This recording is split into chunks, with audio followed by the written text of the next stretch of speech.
YouTube, ça dit quoi les gars, c'est Mr. Père, j'espère que vous allez bien. Moi, ça va super. On se retrouve pour une nouvelle vidéo. Alors, vous avez sûrement entendu parler du phénomène de l'Eurobasket, entre guillemets, le joueur le plus jeune de l'Eurobasket, 18 ans, Mika Murinen. Ok, on va regarder une vidéo de lui pour en savoir un peu plus. C'est un lycéen de 18 ans qui joue aux États-Unis, il joue pour la Finlande. Et c'est la sensation de cet Eurobasket, entre guillemets. Il a été notamment connu pour ses highlights avec ses dunks énormes. Donc, on va le checker.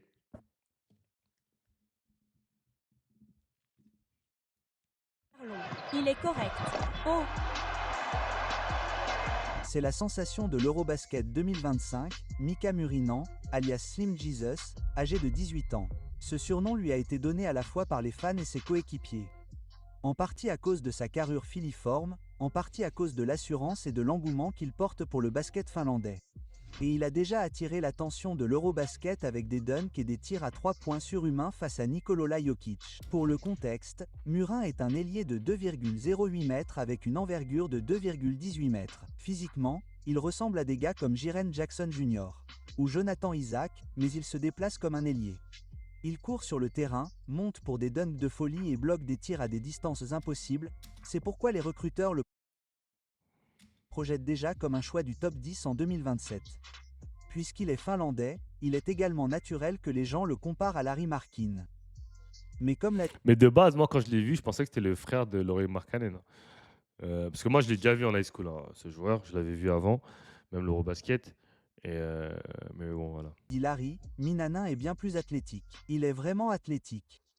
Je ne pense pas que je sautais aussi haut et j'avais probablement la même énergie que lui à l'entraînement et à faire toutes les activités supplémentaires, mais il aide déjà beaucoup notre équipe avec sa taille et ses qualités athlétiques. Au début, il a attiré l'attention des recruteurs lors du championnat d'Europe des moins de 16 ans en 2023, où ses statistiques étaient presque identiques à celles de Luri Markkinens au même âge, ce qui a alimenté le prochain League Talk Give en me Finlande. that! Puis est venu son véritable exploit lors de la plus grande scène de basketball de l'AAOU, le Nike 2024 Hey, Pitch you, Jam. Pete Il a Jam. marqué 21 points avec 4 tirs à 3 points lors du match pour le titre, portant Brad Bill Elite au championnat et consolidant son statut de 5 étoiles. Et lors Ouais, c'est lui, il avait gagné AU. Et pour ceux qui connaissent pas trop AU, gagner le titre national de AU Pitch Jam, c'est un gros accomplissement parce que Nike et YBL, c'est le meilleur circuit AAU.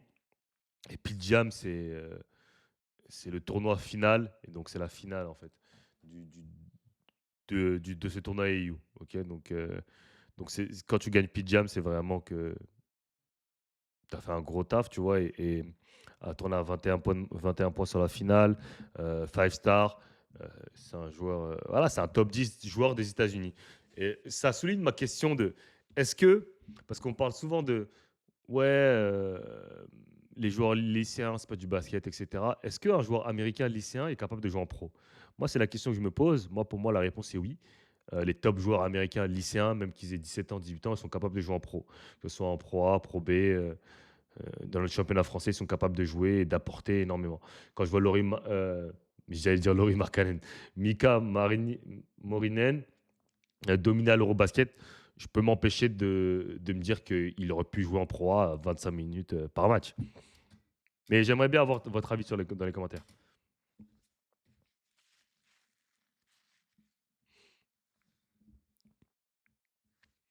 Sachant qu'il faut comprendre un truc. Parce que les gens disent toujours, ouais, jouer contre des adultes, c'est mieux que de jouer contre des enfants. Mais il a jamais joué contre des adultes, lui, hein. Avant cette compétition, il a jamais joué contre des adultes, entre guillemets, parce qu'il était au lycée. Il a fait que le lycée, il est junior, donc il a jamais joué contre des adultes, entre guillemets. Et là, il est venu, il a performé plus que des mecs qui jouent en Euroleague, en NBA, non, peut-être pas en NBA, mais en Euroleague, voilà. Pull-up.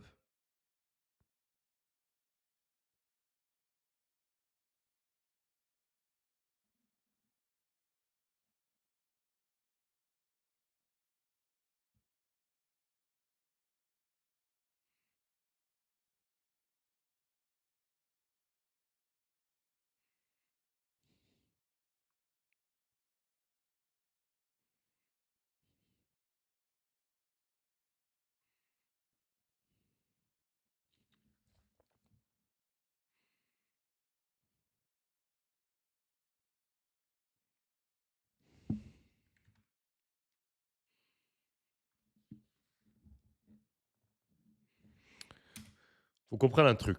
Et moi, je suis persuadé que je suis persuadé qu'à 18 ans, tu dois être capable de jouer en pro. Je pense que si tu as un prospect NBA à 18 ans, tu dois être capable de jouer en professionnel.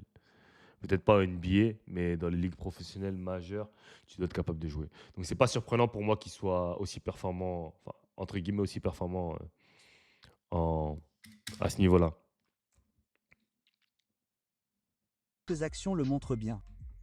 Ici, Minan se retrouve grand ouvert dans le coin après une remise en jeu pour sa toute première tentative du match.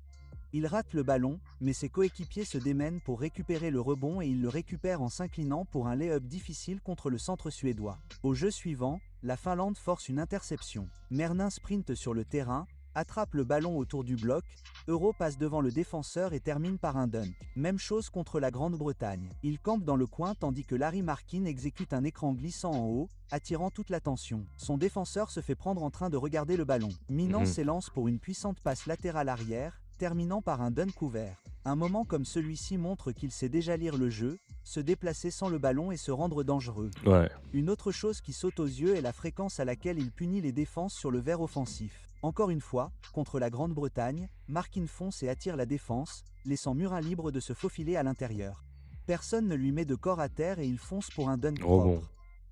Contre la Lituanie, c'est la même histoire.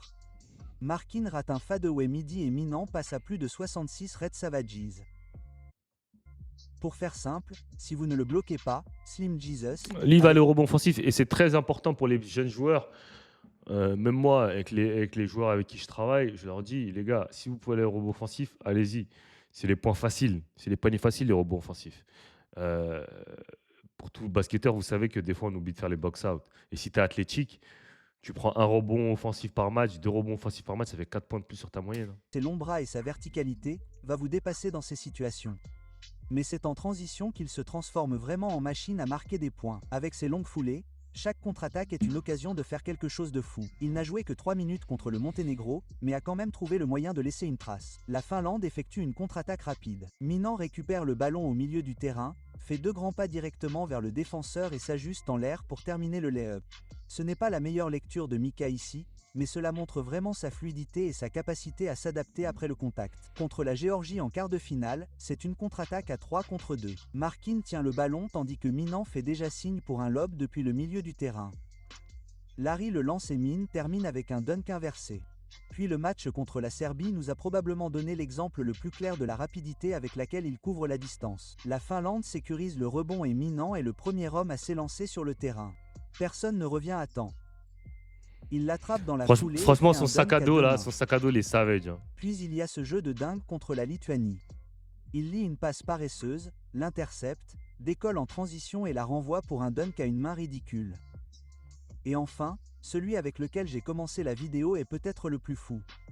Il conteste un tir à 3 points, le touche du doigt, puis court sur le terrain, terminant par un autre dunk en retour. Il est bon. Oh! À ce stade, je pense qu'il est clair qu'il ajoute volontairement de l'éclat, mais qu'il le fasse ou non, le résultat est le même. Il ressemble à une bobine de faits saillants ambulante. Bien sûr, un autre aspect qui fait vraiment parler les recruteurs est son potentiel défensif. Avec une envergure de 2,18 mètres et une verticale explosive, il couvre le terrain d'une manière qui me rappelle vraiment Victor Wanyama. Le match contre la Lituanie nous en a donné le meilleur exemple. Il a bloqué le même joueur 3 fois et de 3 manières différentes. D'abord, le jab de Trazavic se place dans le coin, pense avoir créé suffisamment d'espace et se redresse. Min explose et le fait dévier juste au moment de la détente. Puis l'ailier lituanien tente de dribbler après un mouvement dans le dos, lui passe dessus, mais Minan se reprend grâce à sa portée d'aimante et parvient quand même à le bloquer par derrière. Enfin, Radavic revient au tir en sautant, pensant qu'il est en sécurité du côté faible. Une fois de plus, Minan comble l'écart et le bloque pour... En fait, défensivement, ça peut vraiment être un monstre, hein. Et là, je suis en train de voir le nombre de blocs qu'il a mis et j'ai pas vu, parce que j'ai pas regardé beaucoup de matchs complets de la Finlande. Je me rends pas compte le nombre de blocs qu'il a mis, mais il a mis énormément de blocs. la troisième fois. Il Trois a une envergure situations de fou malade. différentes, même résultat. Sa taille change vraiment la géométrie du terrain. Le seul domaine à améliorer pour lui est clairement le tir. Lors de l'Euro U16, il marquait 8 tirs et demi à 3 points par match et réussissait 28%. Donc, la confiance a toujours été là, mais la précision un peu moins. Lors de l'Euro, il a raté ses 6 premières tentatives avant d'en réussir une. Et le contexte est important ici, car c'était contre la Serbie lors d'un match à élimination directe, Nicole s'étant effondré loin derrière lui dans le moment décisif. Malgré tous ses ratés précédents, il s'est relevé sans hésitation et a marqué pour donner l'avantage à la Finlande. Une minute plus tard, la Finlande court en transition. Mitty perd son homme sur une passe. Joik se baisse pour l'aider et Murin se retrouve grand ouvert en haut du terrain. Il en met un autre à 3 points en plein visage de... Et ça, tu peux le voir, le mec, il a une confiance hors norme. Comme il dit le gars de la vidéo, les pourcentages, ok, il rate les 6 premiers tirs, il en a rien à foutre. Il shoot de la même manière sans hésitation. Et ça peut arriver. Tu peux traverser des périodes où tu as moins de shoot que d'autres. Mais la confiance, ça, c'est très, très important. Ça revient à ce que je dis toujours, le mental. Ok, le mental d'un joueur, c'est là que tu vois le mental d'un joueur. Euh, voilà, comment il va réagir quand tout va mal et pas quand tout va bien. Parce que quand tout va bien, c'est facile. Tu vois, c'est quand tout va mal que comment un joueur va réagir. Et Joik. on a pu le voir sur 7 euros, dans des Même si les situations pas pourcentages si ne sont faciles pas que là, ça. le fait qu'il prenne et réussisse ses tirs au moment les plus importants du match en dit long sur sa confiance. Bien sûr, il n'a que 18 ans. Une autre faiblesse en ce moment est sa prise de Sa défense. décision en Ouais. défense. Il mord beaucoup Défensivement, je trop l'ai souvent remarqué. aux feintes, ce qui laisse le reste de la défense dans le pétrin. En Offensivement, fait, il est un peu trop dans le gambling. Tu vois, ça veut dire que il va toujours être à la recherche de chercher le ballon. Il veut toujours faire l'interception. Il dort un peu en défense à l'opposé. Après ça, encore, j'ai envie de vous dire, les gars, il a 18 ans. C'est pas un produit fini, ok. Il a énormément de choses à améliorer dans son game, mais en tout cas, il a énorme potentiel. Mais bien évidemment qu'il a énormément de, enfin, comme je quelques l'ai dit, lacunes le encore, mais sauteur bon, a besoin c'est des d'être trucs peaufiné, faciles tandis à que régler. physiquement, il devra continuer à gagner en muscles pour gérer la force de niveau professionnel. Mais rien de tout cela n'enlève le fait que ses atouts, sa longueur, son explosivité et son intrépidité se manifestent déjà contre des hommes adultes à l'Eurobasket. C'est pourquoi, même s'il est encore brut, c'est un espoir si excitant. Aujourd'hui, bien qu'il soit à 2 ans de la draft, Brian Windhorst, un initié de la NBA, a rapporté que les recruteurs le considèrent déjà comme une future recrue de premier plan. Et pour cette raison, tous les meilleurs programmes de la NCAA frappent déjà à sa porte. On parle de Duke, du Kentucky, de la Caroline du Nord, du Michigan, de l'Indiana, de l'Arkansas, de toute la liste des joueurs de sang bleu. Il ne s'est encore engagé nulle part, mais l'année prochaine, il terminera le lycée, puis ira à l'université, puis en NBA. Donc oui, l'avenir est prometteur pour Slim Jesus et l'équipe nationale finlandaise. Mernin a le bon mélange d'outils physiques et de confiance pour que le train de la hype démarre encore plus vite. Mais dites-moi ce que vous en pensez. Voyez-vous Minan comme la prochaine superstar? Ouais, franchement, pour moi, il peut être un très très bon joueur NBA. Bah après, comme on le connaît, enfin, comme pour tout joueur, voilà, c'est sa progression, toutes ces choses-là qui vont déterminer où il va aller. Mais en tout cas, il est en bonne position. Voilà, il est encore qu'un lycéen, entre guillemets, hein, c'est un lycéen. Il joue pas contre des adultes. Mais il arrive à porter à l'Eurobasket plus que nous, des mecs qui jouent en Euroleague, qui jouent même en NBA, hein. Je pense que son apport, il a été beaucoup. Par exemple, il a eu un meilleur apport que, je dirais, Bilal Koulibaly ou même Riza Hachi, hein. Mais bon, pour moi, c'est encore une preuve que euh, même si la Finlande, entre guillemets, n'est pas aussi stacked en termes de joueurs que la France, ok, n'a pas d'aussi grands joueurs que la France. Euh, Moi, j'aurais pas hésité à lancer un Nolan Traoré, par exemple, sur cette draft, sur cette campagne, ou même un- un Maxime Reynaud, ou voilà quoi. Mais bon, en tout cas, c'était intéressant. Likez, commentez, abonnez-vous pour ceux qui ne le sont pas déjà, et on se dit à très bientôt.